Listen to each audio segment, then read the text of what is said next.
Alright, so today I'm going to dive in to the best show of all time, The Vampire Diaries.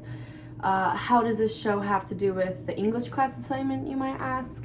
Well, when it comes to the literary analysis terms of chat, it has just about everything to do with it. So we are going to be talking about Michelle C. Wright's amazing article about the trope of vampires. The idea of vampires has been shaped and widely used across the world in many stories, books, shows, and tales. So when you think of the show Vampire Diaries, it is interesting to know the evolution of the vampire because so much has changed since the start. I'm going to focus on the chat term socialization, which is social and cultural practices and beliefs during the time. So back in 1819, John Polidori created a short story called Vampire, spelled with a Y, which introduced the creature to the world. The important aspects of socialization here are that in this time people were suffering from contagious diseases which caused them to be afraid of foreign people.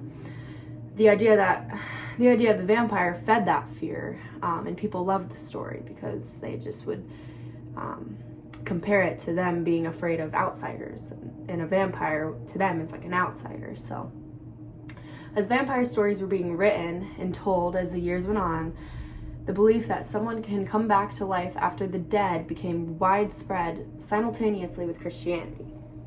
This is also an aspect of socialization in the chat terms. And another aspect of socialization is the Gothic style and attitude that began to spread alongside these vampires. So back to the Vampire Diaries. There seems to be a big change in how vampires are portrayed in the 21st century. They used to only be portrayed as blood-sucking demons that were nothing other than horrific.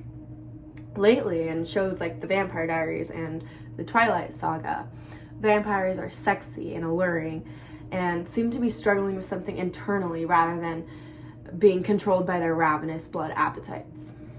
This is because as time went on, vampires evolved to be more mainstream and almost relatable. Vampire shows are being mixed with sex, power, politics, and all the topics that people love to watch movies about. So when you're watching The Vampire Diaries and find yourself crushing on Damien, remember that hundreds of years ago, these vampires were nothing to anyone besides terrifying and disgusting people.